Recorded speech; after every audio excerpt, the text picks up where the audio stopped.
지난 금요일부터 우리 교회에서 진행되고 있는 성경학교 주제가 믿음으로입니다. 우리는 신앙생활을 하면서 믿음이라는 단어를 정말 많이 듣습니다. 믿음이 좋다, 믿음이 없다, 믿음이 강하다, 믿음이 약하다, 죽은 믿음이다, 살아있는 믿음이다. 우리는 다양한 표현으로 믿음을 듣고 또 이해합니다. 성경은 믿음으로 구원을 받는다라고 가르치고 있고, 우리는 매주 말씀을 듣기 전에 성경을 들고 나는 예수 믿음으로 구원받았다, 나는 예수 믿음으로 하나님의 자녀가 되었고, 나는 예수 믿음으로 천국 백성 되었다라고 고백을 합니다. 또 신앙생활을 하다 보면 믿음에 대해서 가장 유명한 말씀 히브리서 11장 1절 말씀은 다 알고 계실 것입니다. 믿음은 바라는 것들의 실상이요 보이지 않는 것들의 증거다. 믿음은 보이지 않는 것들을 보는 것처럼 보는 능력이기도 합니다. 최근에 청소년부 수련회를 준비하면서 제 딸이 이런 말을 하더라고요. 아빠, 저는 제 성격을 바꿨으면 좋겠어요. 사람들이 나를 어떻게 볼까, 나는 너무 신경을 많이 쓰는 것 같은데 좀 신경을 안 썼으면 좋겠어요. 그래서 찬양을 할 때 기쁘게 찬양을 하고 뛰기도 하고 앞에 나서서 이끌기도 하는 그런 성격으로 좀 바뀌었으면 좋겠어요. 그러길래 제가 그랬습니다. 그럼 우리 기도하자. 하나님께 기도하고 오늘부터 그렇게 기도하고 하나님께서 그 기도를 들으시고 너의 성격을 바꾸어 주셨다라는 믿음으로 오늘부터 그렇게 행동하자. 네. 맨날 똑같은 얘기하니까 뭐 감동도 없고 뭐 그냥 그렇게 듣더라고요. 그런데 여러분, 이게 자기 개발 이론이 아니라 믿음의 사람들이 살아가는 방식입니다. 이게 믿음의 방식이에요. 믿음은 우리 안에 머물러 있는 개념이 아니에요. 믿음은 우리를 움직이게 하는 힘입니다. 그게 바로 믿음이에요. 제가 아이들에게 믿음의 개념을 설명할 때 꼭 해주는 예시가 있어요. 믿음은 너희를 움직이게 한다라는 그 개념을 알려주기 위해서 하는 예시입니다. 여러분, 이걸 예시라고 들어야지 진짜로 들으면은, 제가 이거 똑같은 얘기를 어저께 미취학부 성경학교 설교 때 했는데 애들이 예시라는 말을 모르더라고요. 그래서 엄청 시달렸어요. 왜 목사가 거짓말을 하냐, 분명히 얘기를. 그래서 급하게 장로님하고 권사님이 나가서 그 예시를 예시가 아닌 현실로 바꾸어 주셨어요. 네. 제가 이런 얘기를 해요. 얘들아, 오늘 예배를 마치고 내가 설교를 빨리 끝내줄게. 그러면 애들이 막 좋아요. 은혜 받았다고. 시작도 안 했는데 설교가 짧으면 은혜를 받았대요 벌써. 네. 예배가 끝나면 3층에 식당에 날이 더우니까 팥빙수랑 피자랑 치킨 스파게티가 준비되어 있어. 그러면 애들이 눈이 반짝해요. 마치고 가서 예배 마치고 다 같이 내려가서 먹자. 그러면 우리 아이들이 막 너무 좋아요. 설교 언제 끝나냐. 물론 실제로 준비되어 있지 않고 제가 늘 얘기하잖아요. 예시라고. 근데 설교할 땐 예시라고 얘기를 안 해요. 그러면 아이들이 믿습니다. 목사님이 설마 거짓말 하겠어. 분명히 준비되어 있을 거야. 그 말을 믿어요. 그리고 기다립니다. 예배가 끝나고 내가 우리 친구들과 같이 가서 팥빙수와 피자와 치킨을 먹는 그것을 기다립니다. 그들의 눈에는 이미 3층에 세팅되어 있는 그 음식들이 보이기 시작해요. 왜 그럴까요? 제가 그렇게 말했고 약속했기 때문입니다. 그 약속을 믿기 때문에 그들은 그 시기를 기다리고 그 장소를 향해 갈 준비를 하고 예배가 끝나는 그 순간이 되면 그곳으로 달려가겠죠. 여러분, 믿음이라는 것은 바로 이런 것입니다.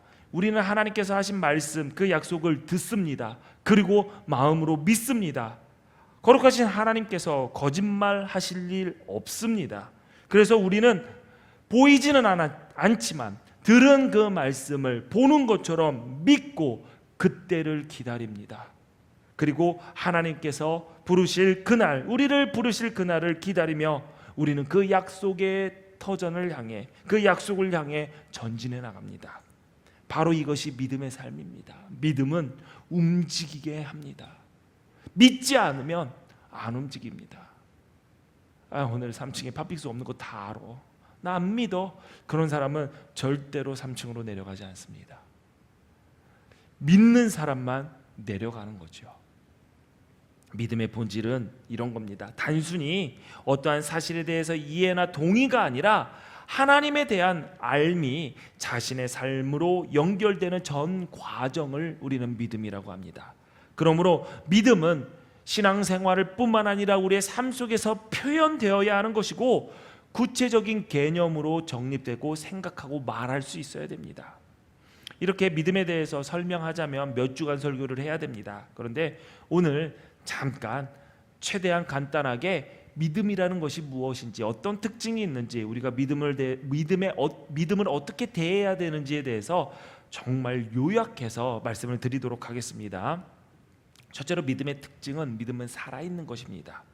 살아있는 것의 특징은 자라고 움직이는 거예요. 여러분, 안타깝지만 내 키가 자라지 않는다, 성장이 멈췄다 라는 것은 죽음으로 향하고 있는 시기에 들어섰다라는 겁니다. 저도 키는 안 자랍니다. 오히려 키가 줄지요. 이런 거 보면은 성장하지 않는 것은 지금 죽었거나 죽음으로 향하고 있거나 둘 중에 하나입니다. 반대로 성장하는 것은 살아있는 것입니다. 움직이는 것이고요. 야고보는 행함이 없는 믿음을 죽은 믿음이라고 했습니다. 성장하지 않는 믿음, 죽은 믿음, 행함이 없는 믿음은 다 똑같은 것이죠. 그러므로 믿음은, 살아있는 믿음은 움직이고 성장하고 그리고 힘을 가지고 있다는 것이죠. 그러므로 믿음은 실천과 필연적으로 연결이 되어 있습니다. 두 번째로 믿음의 특징은 순종이라고 할 수 있습니다. 이 순종은 하나님 말씀에 대한 순종입니다. 하나님의 말씀을 믿는다라는 것은 단순히 선언하는 것으로 끝나는 것이 아니라 믿기 때문에 그 말씀을 따르는 것입니다. 세 번째로 믿음은 용기가 필요합니다. 왜냐하면 말씀에 순종하려면, 주어진 상황에서 하나님의 뜻을 구하며 그 뜻을 따라가려면 용기 없이는 불가능합니다. 믿음을 가진 자가 용기를 낼 수 있는 것은 바로 우리에게 그 힘을 불어넣어주시는 분이 하나님이시고, 그 믿음을 따라서 우리는 살아갈 수 있게 그 용기를 주님께서 주신다는 것이죠. 넷째, 믿음의 특징은 선택을 하는 것입니다. 선택은 많은 것들 중에서 고르는 것이 아니라 하나를 고르기 위해서 그 외의 모든 것을 버리는 것입니다. 여러분이 예수님을 믿는다라는 것은 예수님 말고 모든 것을 버리고 포기했다라는 것을 의미합니다. 그런데 우리가 신앙생활을 하면서 예수님도 붙들고 다른 무엇도 붙들 수 있다라고 생각을 하는데, 성경은 분명히 그것을 우상숭배라고 얘기를 합니다. 그것은 죄라고 얘기를 합니다. 믿음이라는 것은 선택하는 것이고, 선택한다라는 것은 내가 붙든 거 외에는 다른 것을 포기하는 것이죠. 내가 믿음을 붙들고 삽니다 라는 것은 믿음이 아닌 것을 포기하는 것을 말하는 거고, 내가 예수를 믿습니다, 내가 하나님을 믿습니다 라는 것은 주 예수 그리스도와 하나님이 아닌 모든 것들을 포기하는 것, 버리는 것을 의미합니다. 결과적으로 이런 삶은 믿음의 본이 됩니다. 믿음은 본을 만듭니다. 하나의 모델을 만들죠. 바른 믿음으로 삶을 살아갈 때 여러분을 보고 닮고 싶어하는 모델, 본이 될 수 있다는 것이죠. 믿음의 본은 예수 그리스도를 본받는 것입니다. 바울이 했던, 내가 예수 그리스도를 본받으려고 했더니 내 삶이 나도 모르게 다른 사람들의 본이 되었더라. 그러니 너희들도 나처럼 그리스도를 본받는 삶을 살아라 라고 말할 수 있었던 겁니다. 그런데 이 말은 믿음을 가진 우리 모두가 할 수 있는 말입니다. 믿음은 예수 그리스도를 본받음으로 다른 이들에게 믿음이 이런 것이야 라고 하나의 모델을 제시해 주는 거죠. 가끔가다 예수님이 아닌 자기 자신을 믿음의 본으로 삼고 나의 믿음을 본받아라 라고 헛소리 하시는 분들이 계십니다. 그거는 헛소리죠. 우리의 모든 본은 예수 그리스도입니다. 우리가 따라고 닮고 싶은 그 본도 예수 그리스도라죠. 바울이 나를 본받아라 라고 얘기했던 것은 예수 그리스도를 본받으려고 했던 나를 본받으라는 것이지 바울 그 자체를 본받으라는 것은 아니었다는 겁니다.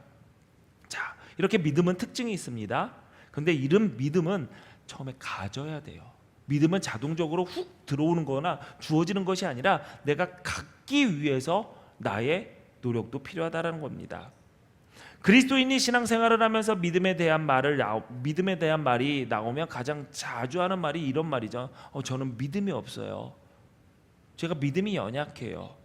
내가 믿음이 없다. 나의 믿음이 연약하다. 그래서 용기 낼 수도 없고 하나님께서 기뻐하시는 선택도 할 수 없다라고 얘기를 합니다. 믿음이 없기 때문에 그렇게 살지 못합니다라고도 얘기를 하죠. 그런데 아이러니한 것은 이렇게 말씀하시는 분들 가운데 없는 믿음을 갖기 위해 또 연약한 믿음을 강하게 단련하기 위해서 노력하는 분들이 없다라는 거예요.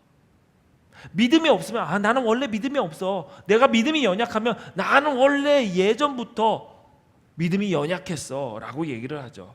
혹시 이 자리에 앉아서 말씀을 듣고 계시는 분들 가운데 자신이 믿음이 없고 약하다라고 생각하시는 분들이 계실 겁니다. 그럼 스스로에게 물어보세요. 나의 연약한 믿음을 강하게 하기 위해서 여러분 무슨 노력을 하십니까? 내가 믿음이 없기 때문에 나는 그 믿음을 갖기 위해서 어떠한 노력을 하십니까? 안 믿어져 라고만 얘기를 하지, 안 믿어지는 그 믿음이 왜 나에게는, 다른 사람들은 믿는 믿음이 왜 나에게는 없는가 분한 적이 있습니까? 아니면은 나도 믿음 갖고 싶다라고 사모한 적이 있습니까? 물론 여러 가지 방법을 시도해 보신 분들이 분명히 계실 겁니다. 그러나 그 시도가 별다른 열매 없이 끝나서 자포자기한 상태에 머물고 계신 분들도 있겠지요. 믿음이 없다라는 분들 가운데 대부분은 두 가지 경우에 속합니다. 믿음을 갖기 위해서 어떠한 시도도 하지 않았거나 했어도 별 소득이 없는 분. 믿음은 교회를 오래 다닌다고 해서 생기는 것도 아닙니다. 그렇다고 해서 내가 믿어야지 결단하고 마음 먹고 의지적으로 가질 수 있는 것도 아니에요. 바울은 믿음이 말씀과 연결되어 있다고 말하고 있습니다. 우리 로마서 10장 17절 말씀 우리 같이 읽습니다. 시작. 들음에서 나며 들음은 그리스도의 말씀으로 말미암았느니라. 아멘. 믿음은 그리스도의 말씀에서 비롯됩니다. 그러므로 말씀에 귀를 막고 말씀이 전해지는 자리에서 귀 기울이지 않는다면 아무리 교회에 출석을 해서도 믿음이 생기지 않습니다. 하나님의 말씀이 전해지는 설교 시간에 눈을 감고 잠을 청하거나 너는 떠들어라, 나는 그냥 시간만 되면은 집에 가겠다라는 자세로 이 자리에 앉아서 하나님의 말씀을 거부한다면 그 자는 믿음을 평생을 가질 수 없습니다. 하나님께서 이미 믿음을 가질 수 있는 은혜의 말씀을 여러분에게 주셨습니다. 여러분이 그것을 받아들이느냐 아니면 거부하느냐는 여러분의 선택인 거죠. 내가 믿음이 안 생겼다라고 좌절하고 괴로워하시는 분들은 대부분 없습니다. 왜 그런 줄 아십니까? 그 좌절과 괴로워하는 그 마음 가운데 내가 하나님의 말씀을 듣고 믿음을 얻고자 하는 그 사모하는 마음이 있기 때문에 그 사모하는 마음에 하나님께서 믿음이라는 것을 선물로 주십니다. 근데 믿음이 없는 분들은 대부분 설교 시간에 눈을 감고 이렇게 팔짱 끼고 앉아 있습니다. 거기까지 오면은 가능성이라도 있죠. 이 밖을 나가서 아예 들리지도 않는, 하나님의 말씀이 들리지 않는 먼 나라로 떠나서 탕자와 같이 안 돌아오는 자들도 있는 거죠. 그런 경우에는 어디서 믿음이 생기지는 않아요. 믿음이 없다고 말하는 사람들 가운데 상당수는 하나님의 말씀을 읽지 않습니다. 하나님의 말씀을 연구하지 않습니다. 하나님의 말씀을 읽어보다 이해되지 않으면 모르겠다, 성경은 왜 이렇게 재미없고 어려워 하고 그냥 지나가 버립니다. 여러분이 조금이라도 살다가 궁금한 게 있고 모르는 게 있으면 여러분들은 막 검색을 해요. AI한테 물어봐요. 심지어 그런 사람들도 요즘 많더라고요. 야, 오늘 점심은 뭐 먹을까? 결정이 안 되면 물어봐요. 지나가는 사람이 무슨 옷을 입었는데 딱 그걸 하면서 야, 저거 무슨 어디에서 살 수 있어? 그럼 AI가 다 알려준대요. 궁금한 걸 못 참는데 하나님을 향한 그 궁금함은 그냥 넘어가요. 당연히 모르는 거지. 그러니 믿음이 생기지 않는 것이죠. 본인이 믿음이 없다, 내가 믿음이 연약하다라고 생각이 된다면 오히려 더 말씀 듣는 자리에 나가야 됩니다. 말씀을 연구하고 묵상하는 자리에 자꾸 서야 됩니다. 매일 시간을 내서 말씀을 묵상하고 하나님의 말씀을 가까이 해야 믿음이 생기고 자라고 견고해지는 것입니다. 말씀을 가까이 하지 않는 한 결코 믿음은 자생해서 자라지 않는다. 그냥 자동적으로 생기지 않는다는 사실을 여러분 기억해야 됩니다. 그러므로 여러분 믿음을 갖기 위해서 말씀을 가까이 하십시오. 하나님의 말씀을 알 때 하나님께서 그 말씀에 대한 믿음을 허락하십니다. 자, 믿음을 갖게 되면 끝나는 것이 아니에요. 성장시켜야죠. 물론 성장시켜야 됩니다. 믿음을 더 강하게 해야죠. 물론 강하게 해야 됩니다. 그런데 우리가 꼭 잊지 말아야 될 것, 믿음이 생기고 믿음이 자라고 믿음이 하나씩 형체를 뭐라고 할까요? 형태를 갖춰 나가기 시작하면은 믿음을 지켜야 하는 영적인 전쟁이 시작된다는 사실입니다. 여러분, 믿음이 생겼으면 그 믿음을 지켜야 됩니다. 믿음은 갖는 것으로 끝나는 것이 아니라 믿음은 지키는 것입니다. 평생 지키는 거예요.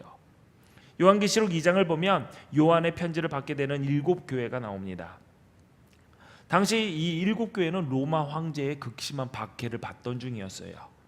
첫 번째 나오는 예배소 교회는 니골라 당이 하는 일을 미워해서 칭찬을 받습니다. 그 다음에 나오는 버가모 교회는 니골라 당의 가르침을 따랐다고 해서 책망을 받았습니다. 니골라 당은 뭔데? 이 니골라 당이 뭔데? 누구는 미워해서 칭찬을 받고 누구는 따라서 혼났을까요? 이 니골라 당은 예수님을 영접하고 하나님의 은혜 안에 있는 자는 무슨 일을 해도 죄가 되지 않는다라는 그 교리를 주장했습니다. 그들에게 믿음은 구원의 티켓과 같은 거였어요. 한 번 끊으면은 천국까지 논스톱으로 가는 거예요. 구원이라는 것은 한 번 얻으면은 절대 취소가 되지 않고, 구원이라는 것은 내가 받으면 내 삶이 어떻게 되든 그냥 나는 천국 가는 거예요. 니골라당의 가르침을 따르는 사람들은 쉽게 신앙생활을 하고자 했던 것입니다. 그런데 문제는 이 니골라당의 가르침을 따르는 사람들이 이단이 아닌 교회에도 어렵지 않게 발견되었다라는 것이죠. 왜 그랬을까요? 신앙생활 쉽게 하고 싶어서. 여러분은 구원을 어떻게 생각하십니까? 믿으면 구원 받는다는데 그 믿음은 어떤 믿음입니까? 혹시 여러분도 니골라당이 주장했던 이단 교리처럼 그냥 믿기만 하면 구원은 자동적으로 주어지는 거야, 그냥 내가 구원 한번 받으면 천국에 끝까지 갈 수 있어 라고 생각하지 않으십니까? 믿기만 하면 하나님의 은혜로 구원을 받는다, 어떤 일을 해도 용서를 받고 적당히 교회 생활을 하면 된다 라고 생각하신다면 사실 우리의 믿음은, 우리의 신앙은 니골라당의 거짓된 가르침에 가까워져 있다라고 할 수 있습니다. 물론 신앙생활을 하면서 뭔가를 열심히 해야 돼, 그걸 해야지 구원받아, 그건 역시 하나님의 복음의 진리에 멀리 떨어진 거예요. 내가 주일에 교회에 잘 출석하고 예수를 믿는다고 고백하면 그 믿음을 통해서 구원을 받는다라고 생각하는 것, 그거는 틀린 이야기는 아니지만 제대로 아는 이야기도 아닙니다. 절반도 모르는 거죠. 믿음을 지키고 구원을 이루어가는 영적 전쟁을 빼놓고서는 우리는 신앙생활에 대해서 이야기할 수 없는 것입니다. 믿음은 지키는 거예요. 신앙생활은요, 지키는 겁니다. 세상과 적당히 타협하고 그래도 하나님의 은혜가 크니까, 하나님께서 나를 사랑하시니까 용서하시겠지, 우리 어머니가 나를 교회 생활 열심히 했으니까 이렇게 나는 적당히 해도 어머니가 기도해 주니까 나는 구원받겠지, 천국 가겠지, 그래도 내가 젊을 때에 결혼하기 전에 열심히 신앙생활을 했으니까 그 신앙생활 한 거 보고 지금 내가 이렇게 대충 해도 구원받겠지. 니골라당의 가르침에 크게 다른 게 없어요. 회개도 그렇습니다. 우리는 회개를 이렇게 생각하죠. 잘못했습니다, 용서해 주세요. 그러면 하나님께서 용서해 주신다. 틀린 이야기는 아니지만 정확하게 아는 이야기도 아닙니다. 잘못했다고 용서를 구하면 하나님께서 용서해 주시고 우리를 구원해 주신다라는 그 하나님의 말씀, 성경은 그렇게 이야기하지만 성경의 모든 진리 속에서는 회개를 그렇게 단순하게 이야기하지 않습니다. 요한일서 1장 7절 말씀 우리 같이 읽어볼까요? 시작. 저가 빛 가운데 계신 것 같이 우리도 빛 가운데 행하면 우리가 서로 사귐이 있고 그 아들 예수의 피가 우리를 모든 죄에서 깨끗하게 하실 것이요. 아멘. 자, 여기 보세요. 우리가 어둠과 악은 모양이라도 버리고 빛 가운데 살아갈 때 주님의 피가 우리의 죄를 씻어 주신다라고 얘기하고 있습니다. 그러니까 내가 죄악 가운데 살아가면서 내가 죄 용서받았다, 구원받았다라고 할 수 없다라는 것이죠. 성경은 우리가 주여 주여 부른다고 해서 구원받는 자가 아니라 하나님의 뜻대로 죄에서 떠나 믿음으로 거룩하게 살아야 구원받은 자다라고 분명히 가르쳐주고 계십니다. 결국 회개는 거룩함으로의 변화고 어둠으로서부터 빛으로의 자리의 옮김입니다. 성경을 보면 또 구원도 굉장히 단순한 것처럼 믿으면, 영접하면 이라고 얘기를 하는 것 같죠. 우리가 잘 아는 요한복음 3장 16절 말씀 우리 같이 읽어볼까요? 시작. 하나님이 세상을 이처럼 사랑하사 독생자를 주셨으니 이는 그를 믿는 자마다 멸망하지 않고 영생을 얻게 하려 하심이라. 아멘. 여러분, 우리는 이 말씀을 붙들고 믿음으로 예수 그리스도를 믿어 멸망하지 않고 영생을 얻은 자입니다. 아멘 하세요. 다시 한번 할게요. 우리는 예수 그리스도를 믿음으로 멸망하지 않고 영생을 얻었습니다. 하나님께서 그렇게 약속해 주셨어요. 우리는 그의 말씀을 믿음으로 그 구원을 이미 받고 보이지 않지만 보는 것처럼 살아가는 자입니다. 그런데 이렇게 쉽고 단순해 보이는 것들이 다 끝이 아니라는 거예요. 지키는 것도 성경에 분명히 나와 있습니다.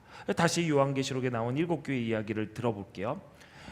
이들은 다 예수님을 영접한 사람들이에요.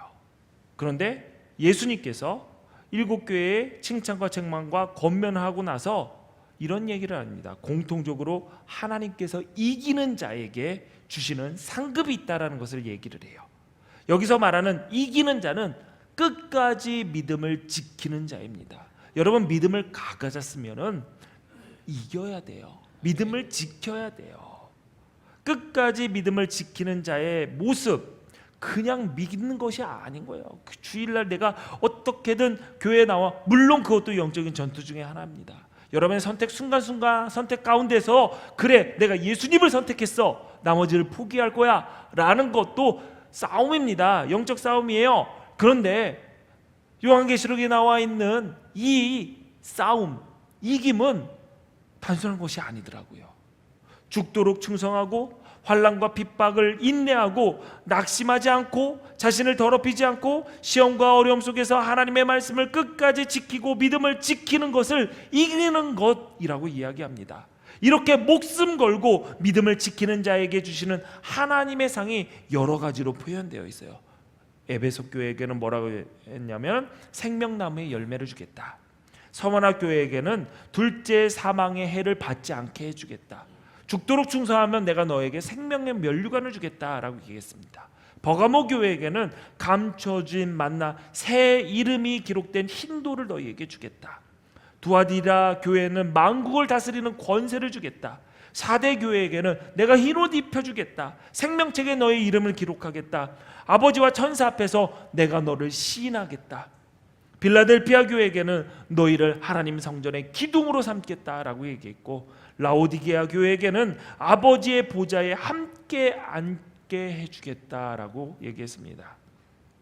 자, 각각 다양한 상급이 주어졌는데 이 상급을 한 단어로 말할 수 있습니다. 구원입니다. 이게 바로 구원이에요. 이게 바로 영생입니다. 이 모든 것을 볼 때 우리가 믿음을 갖고 믿음을 지키고 이기는 것이 너무나도 중요하다는 사실을 알 수 있는 겁니다. 여러분, 믿음은 그냥 나에게 믿음이 있나 보다, 믿음이 생겼나 보다, 믿음이 사라졌나 보다가 아니라 어떻게든 잃지 않기 위해서 지켜야 되는 거예요. 목숨 걸고 지키는 것이 이 믿음입니다. 마지막으로 이 믿음은 모든 것을 새롭게 합니다. 우리가 믿음을 가지면 그 이후가 변할 것이라고 하지만 지금은 물론이고 우리의 지나간 과거 또한 새롭게 합니다. 우리가 날마다 새로운 믿음으로 살아간다면 우리의 미래가 달라질 것, 새롭게 될 것에는 두말할 나위가 없죠. 멀지 않는 미래에 지금은 희미하게 보이는 주님을 눈앞에 마주하는 것 같이 완전히 뵙게 될 것입니다. 그러나 믿음은 미래만 새롭게 하는 것이 아니에요. 이미 지나간 우리의 과거 역시 새로운 의미를 지니게 합니다. 우리가 세상에 살아가면서 실수했던 것들, 방심하고 주저앉았던 순간들, 물론 실패와 후회의 시간이겠지요. 그러나 믿음 안에서 그것마저 역전의 기회요, 승리를 위한 과정이 됩니다. 믿음은 과거의 모든 상처와 후회에도 새로운 의미를 부여합니다.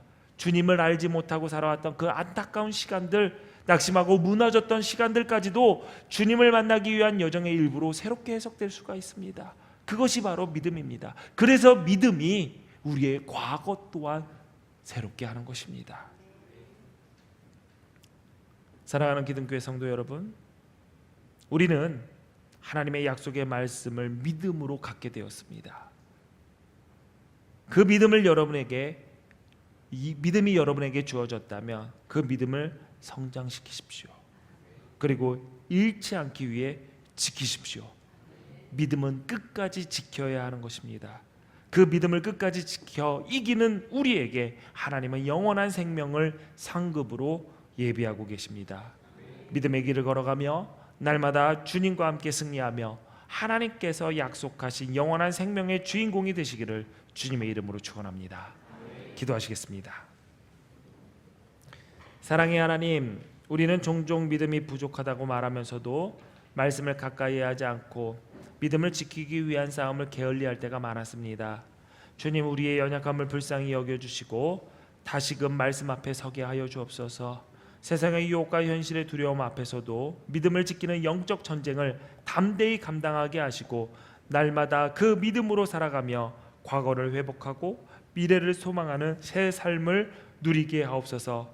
마침내 주님 앞에 서는 그날, 주님께서 준비하신 영원한 생명의 면류관이 우리의 머리에 씌어지게 하옵소서. 예수님 이름으로 기도하옵나이다. 아멘.